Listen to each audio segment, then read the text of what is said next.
નમસ્કાર મિત્રો, ગુજરાત ન્યૂઝમાં તમારું સ્વાગત છે. જાણીએ આજના સમાચાર. મિત્રો, અત્યારે હાલ જ એક દુઃખદ ખબર સામે આવી છે. ટીવી સિરિયલ તારક મહેતા કા ઉલ્ટા ચશ્મામાં સોઢીનું પાત્ર ભજવીને પ્રખ્યાત થયેલા ગુરચરણ સિંહ છેલ્લા 4 દિવસથી લાપતા છે. તેમના પિતાના જણાવ્યા અનુસાર ગુરચરણ સિંહ સોમવારે ઘરેથી દિલ્હી એરપોર્ટ જવા નીકળ્યા હતા. તે મુંબઈ જવાના હતા, પરંતુ મુંબઈ પહોંચ્યા નહોતો તે ઘરે પરત. મિત્રો, મળતી માહિતી મુજબ ગુરચરણ સિંહના પિતાએ પોલીસ સ્ટેશન જઈને અભિનેતાના ગુમ થયાની ફરિયાદ નોંધાવી છે. રિપોર્ટમાં લખવામાં આવ્યું છે કે મારો પુત્ર ગુરચરણ સિંહ, ઉંમર વર્ષ 50, 22 એપ્રિલ સવારે 8:30 વાગે મુંબઈ જવા નીકળ્યો હતો, પરંતુ તે ફ્લાઇટ પકડવા એરપોર્ટ ગયો, પરંતુ નહોતો મુંબઈ પહોંચ્યો, નહોતો ઘરે પાછો આવ્યો.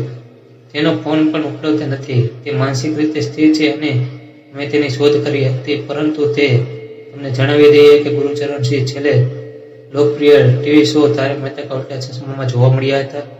આ શોમાં તે રોશનસિંહ સોઢીનો રોલ કરી રહ્યા હતા અને તેમાં ફેમસ થયા હતા. તેમની પત્નીનો રોલ જેનિફર મિસ્ત્રી બંસીવાલા દ્વારા કરવામાં આવ્યો હતો.